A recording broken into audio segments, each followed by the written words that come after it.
السلام عليكم ورحمة الله وبركاته. أخيرت دقالقا وان سلام يا ميل كستب أدونك دعاليسك جوجتو waxaan idin leeyahay soo dhawaada waa mahadsantihiin sida aad mar walba ila socotiin. maanta waxaan rabaa in aan waqti qaato aan ugu mahadnaqaayo dadka commentiga ii soo qora aan shout out na u sameynayo because dee robot ma iyo qof bini aadana baan ahay mar walbana waxaan isku dayaa in aan qof walba u soo jawaabo haddii xataa aan qof walba u jawaabi kari waayo waxa aan ugu jawaabaa wadno ayaan siiyaa. That means I love you guys. ciwaanka maanta waxa waaye thank you waaye ama mahadsanid. So dadka aan maanta rabo inaan u jawaabo waa dadka only positive ka because aniga Naciima ahaan waxaan jeclahay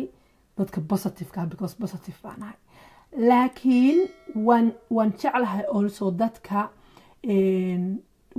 also dadka i challenge gareeya ee wax igu diida ama igu soo horjeeda. That's also okay. gabadhan waxaa la dhahaa saad halka uga jeedin waxaa la dhahaa Ruqiya Cali Nuur. Ruqiya Cali Nuur waxa ay bixisay commenti bay ii soo qortay. Commentiga waxay ka soo qortay programkii aan ka soo duubay ayeeyo calashan odaygayga hooyadii yaabihii waxay tidhi subxaanallah ilaahay baa qur-aankiisa ku sheegay dadka in qalbigoodu fiican yahay ilaahow soo haday adaa awood leh. maxay marka waxay u gelisay boqoradii kale u gelisay salaan sare Naciima aad baad u mahadsan tahay walaashay Ruqiya aad baan kugu mahad celinayaa. habeenka markaan seexanayo iyo markaan soo tooso iyo markaan meel kasta joogo ilaahay subxaanahu wa tacaala waxaan ugu duceeyaa odaygayga familigiisa inuu ilaahay subxaanahu wa tacaala muslim ka dhigo. sorry walaalo yar emotional aan noqday because waa my dream. ilaahay subxaanahu wa tacaala idinkana waad qayb baa ka qaadan kartiin ducadiina. So thank you. qofka ku sii xiga aan runtii rabo inaan ka hadlo inan la dhahayo qalbi nuur waxay tidhi iyadana halkaas uga jeedin assalaamu calaykum maasha allah macaanto intaan youtube daawanayay waxaad ku jirtaa dhowrka qof aan aadka u xiiseeyo dabeecadnimadaada ayaan aad uga helay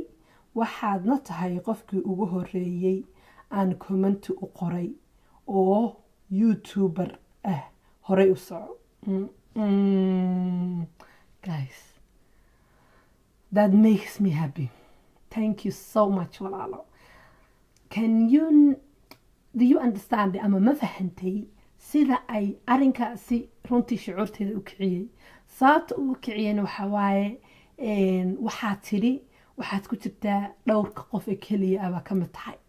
So that makes me special. So aad iyo aad baad qalbi nuur siduu nuurka magacaagu nuurka u yahay allaha kugu rumeeyo. mahadsanid walaalo. 2 qof hadda waaye. qofka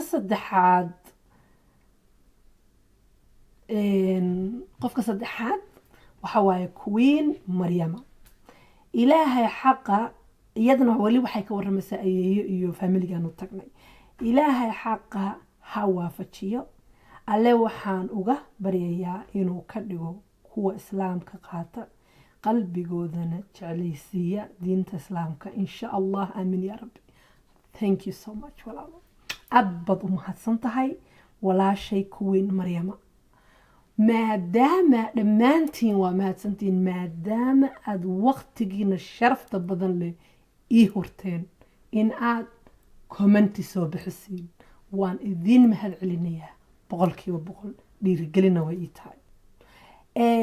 inan kale ay iyadana jirto waxaa la dhahaa Manaal Muuse. waxay tiri assalaamu calaykum abaayo waan ku faraxsanahay maasha allah ilaahay kelmadda tawxiidka ha ku hanuuniyo insha allah wax yar oo aad u hadiyeyso aad bay u qiimeeyaan dadkan calashaan hadiyadii aan sadaqay sadaqda u geeyay bay ka hadlaysaa aad baad u mahadsan tahay walaasha qaali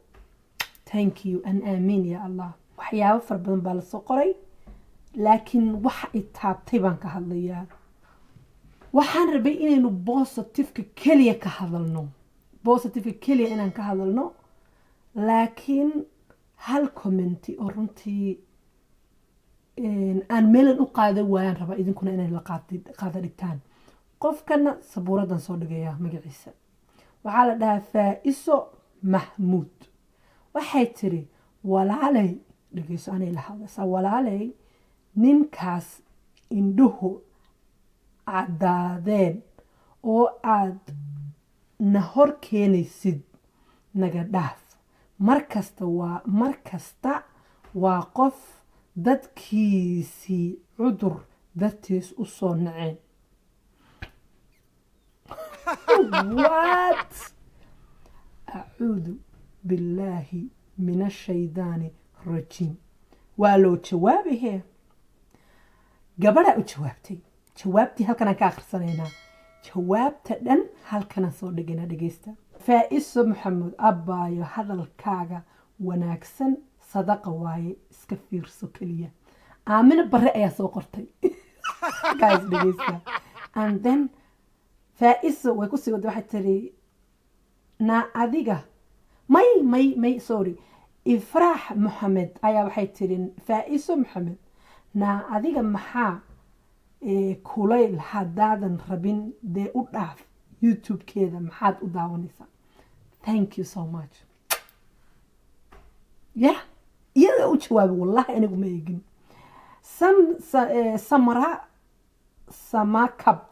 samra samakabna waxay tiri adaa wax aragtay maxaad u daawan janalkeeda haddaadan rabin ma inaad dadka caysid baa diin mooday wallahi waa runteeda oh my god aniga idinkaba u jawaabay anigu maba ogeyn be ifraax maxamed oo kusii wado inan kale ayaa halkan waxay qortay hadal aad u dheer inantan waxaa la dhahaa manaal muuse bal hadda ilaah baan ku dharay daawada sida soomaalidu calashaan hasnicina akheer ha oranina soomaalidu waa xun tahay soomaalidu dad wanaagsan waa dad sharci ma haystaan oo sharci ma lihin oo dawlad ma lihin laakiin inaga dadka iska dhicina that makes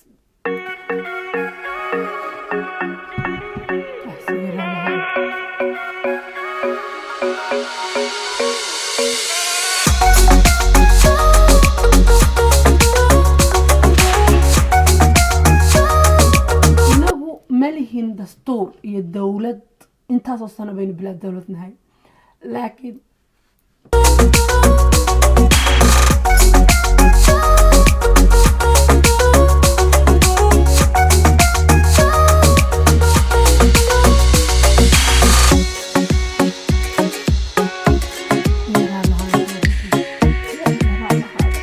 emotional aan noqday sababtan emotional u noqday emotional kama noqon cayda layso qorayo waxa layso qorayo emotional waxaan ka noqday sidaynu Soomaali ahaan inaka isu caawino ee inaka ma aragtay aynu keena xun xataa isu garab istaagno intaasoo kale inaku ma aragno Soomaali ahaan sidaas isuma aragno Soomaali ahaan waxaan isu aragnaa raalahaada علشان Soomaali ahaan inta badan waxaynu isu aragnaa dadan is caawin dad xun laakiin runtii dad wanaagsan baynu nahay dad oo dadkeena xun ka soo horjeesta in badan baynu nahay taas please waa inaan faafisaan runtana ka hadashiin waa aragteen wadankeena dawlad ma lahan laakiin dawlad iyo dastuur iyo sharci iyo waxa ma kala dambayno laakiin inaga isqabana keena xun aan aragno inuu dhibaato iyo macsi iyo wax sameynayo waynu soo caawinaa waxaan dhahaa waryaa joog waxaan xasuustaa waxaan aaday somaliland markaan aaday 2019 suuqa markaan marayno qaar baa aniga wax iga sheega for example tufaax wax ka sheegaan wiilasha yaryar iyagaas qabanaya waryaa kala hadlin gabadha maxaa kaa galay waa edab daran tahay waa dhaqan iyo waxa alashan waa laynagu soo ababiyey so alashan emotionalka waxaa iga keenay inta badan soomaalida been baynu ka sheegnay laakiin waa run hadda gabadhaas anigu weli uma jawaabin laakiin iyaga isu jawaabaya iyaga qofka xumaatada ay ku arkaan waryaa yac inaga dhaxaya so positive-ka waa inaynu isla ogaanaa manaal muuse waxay tiri waa naagtan dadka caynaysa bal maxaa meesha ka soo doontay naciima waa safiir oo kale diinta nafaraysa in aan wanaag samayno si dadka kale wanaaggaas wax uga anfacaa guys oh my god ismalahay weligay comment baad akhriyaysaa aada emotional ku noqonaysaa wallahi weligay isma lahayn noloshayda isma lahayn taas iguma soo dhicin aan sii soconaynaa indhaa waxba kama arkay hadda ya wax uga anfaca indhaha cas maxay tidhi si dadka kale wanaaggaas wax halkaa ka fiirsada uga anfacaan aan indhaha cas dee ilaahay baa u sameeyey adigu indho madow baad leedahay kuwaan inay wanaajiso waa ku waajib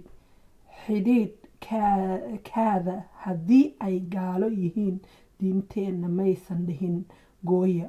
oo ka carara dib u aqriya siiradaha nebiga calayhi salaatu wasalaam iyo asxaabta oo weliba siday ula dhaqmeen ehelkoodii aan muslimka ahayn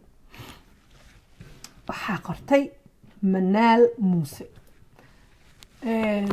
muuse iyo hablaha kale ee halkaa commentiga ka soo qoray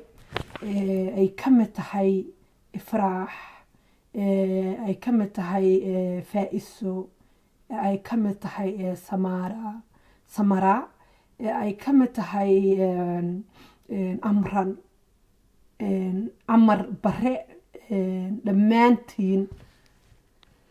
bilad baan maanta idin siin lahaa because xumaatada inagu soomaali ahaan sharciga keliya dadka ku daba soconno dadka ku daba duqduqleenahay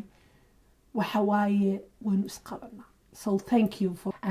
oohinta haddan la oynayaa calashan ilmada ama emotionalka noqday ma ahan inaan qofka calashan aniga icaynayaan ka xumaaday 14 sano 15 sano hadda ii socota aan social media kusoo jiro hore uga sii socday laakiin waxaan la ilmeynayaa dadkeenu sida ay isugu xidhan yihiin ay qofka khaladka wada ay yac inaga dhahaa horta dhammaan waa buuxaan commentiyada laakiin maalin walba insha allah waan ka soo hadli doonaa waxaan idiin sheegayaa gabadh iyadana halkan bay gabadh wax ku soo qortay ma rabin inaan ka hadlo positive kan baan rabin inaan ka hadlo laakiin waxaan rabaa inaan bal in yar idinka taabto kuwa xunxun iyo kuwa wanaagsanba so gabadha waxaa la dhahaa quman saban oo jeedin waxay tiri gaalkan uun bay xayeysiisaa handicapka ah iyadu family ma leh maxaa doofaar laga dhirgay okay saas bay tiri maaha qof baa markaa waxaa u jawaabtay gabadha la dhahaayo waa ujeediin duufa cadday waxay tiri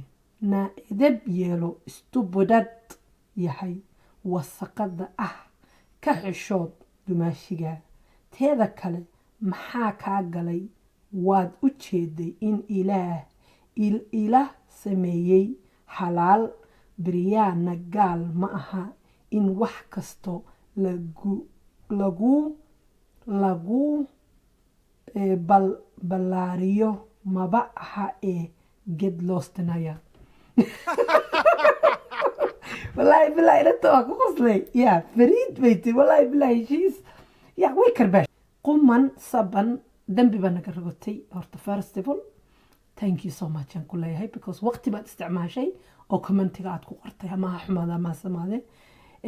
Duva Adey, thank you so much walaalo, I love you and thank you for always defending me. waxyaalay waxaa jirto gabadh la dhaho Nimco Kayse. gabadha Nimco Kayse waa gabadh intaasoo dhan ila socotay. markay wax soo qoraysana waxay soo qortaa taagisti aad u dheer laakiin naxwo ku fadhiya. waa gabadh Soomaaliyeed aad iyo aadna u wanaagsan oo qalbigeedu xaaran yahay oo mar walba commentiga ila soo hadasho, mar walba ii ducayso, mar walba ila taliso, mar walba idhiirigeliso. il gaarna aad baan ugu leeyahay. waxay tiri Nimco Kayse,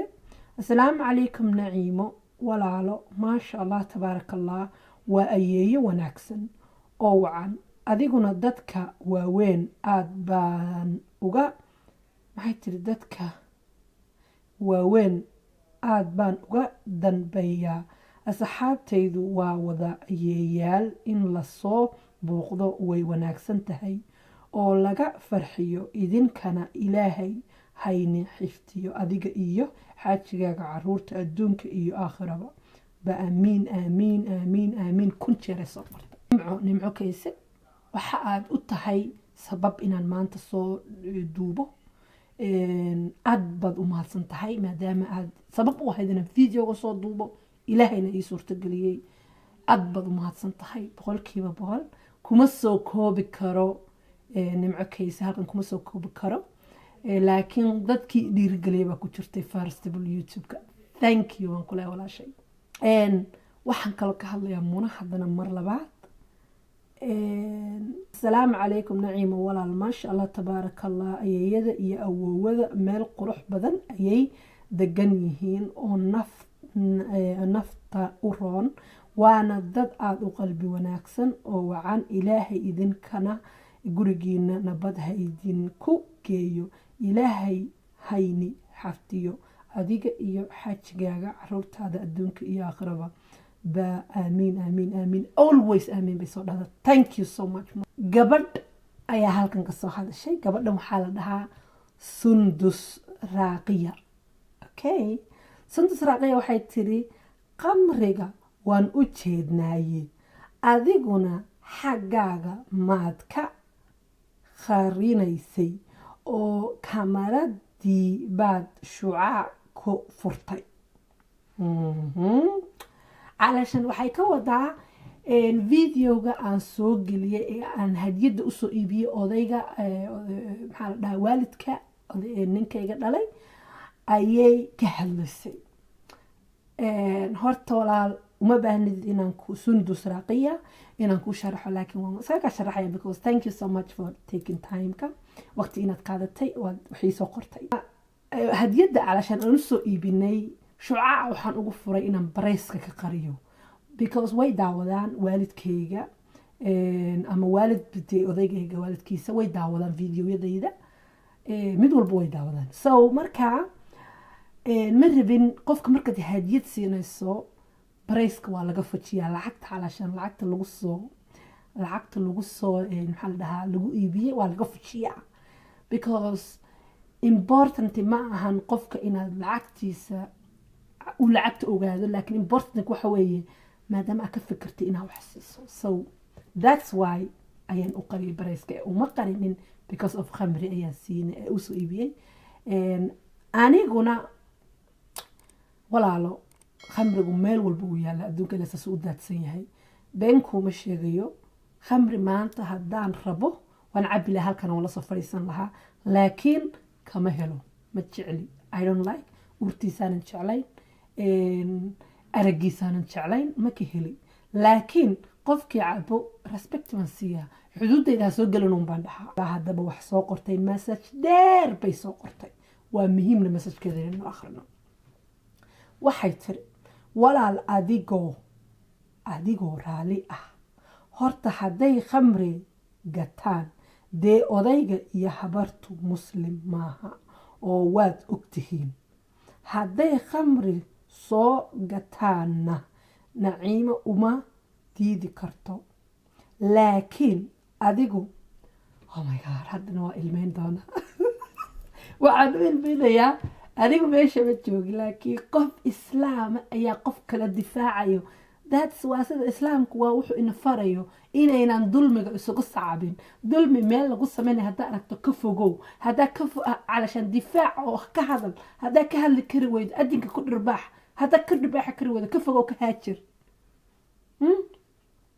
guys igaraa lahada emotionalkayga weligaysaa ma ahan jirin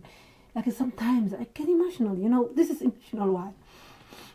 waan ku celinaa may waa ku celinaa walaal adigoo raalli ah horta hadday khamri gataan dee odayga iyo habartu muslimaba aha oo waad ogtihiin hadday khamri soo qaadato naciimo uma diidi karto laakiin adigu ma aha inaad sheegto because anigu ma fahmin marka xumaan laga raadiyo naciimana qalbiga yaan laga xumayn dadka gaalo ah bay wax la wadaagto oo iyana xushmad gaara ka raaca micnaha maaha inay khamri u gado laakiin hadday soo qaateen oo ay qarisay maaha inaad adigu toosh ku ifiso walaal igana raalli ahow islaam ahaan hadda dadka ceebahooda in la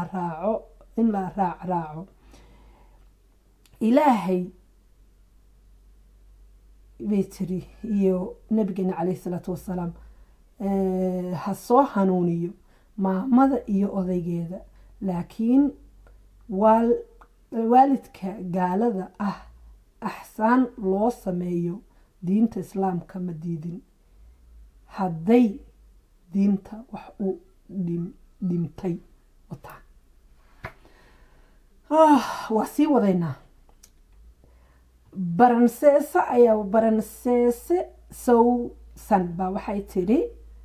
soomaalidu faduul badanaa odayga iyo islaantu waa gaalo khamriga kama joojin karto naciimo maryooley mashquulka yareeye oh my god horta waxaan u mahadnaqayaa safiya ismaaciil iyo princess iyo weliba gabadhan commentiga soo qortay sundus aad baan saddexda nabadin ku mahadnaqayaa nimco kayse oo mar labaad haddana soo qortay hadalkeeda ma soo koobi karo laakiin mar labaad ay soo qortay nimco kayse waxay tidhi assalaamu calaykum nimco walaal maasha allah tabaaraka allah ilaahay waa idin fududeeyey safarkii maasha allah tabaaraka allah ta kalena haddaan fikradka aan ka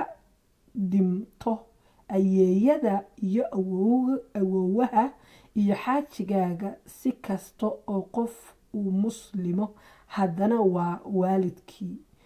waanay ku faraxayaan imaatinka aada u imaateen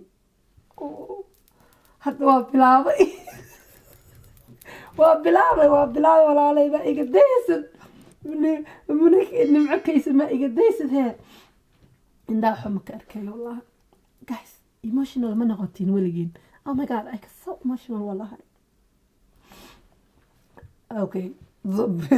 ziwad sheekada ayay awowe iyo xaajiga si kasta oo qof muslim haddana waa waalidkii waanay ku faraxsan imaantinkiina aada u imaateen walaalo diinta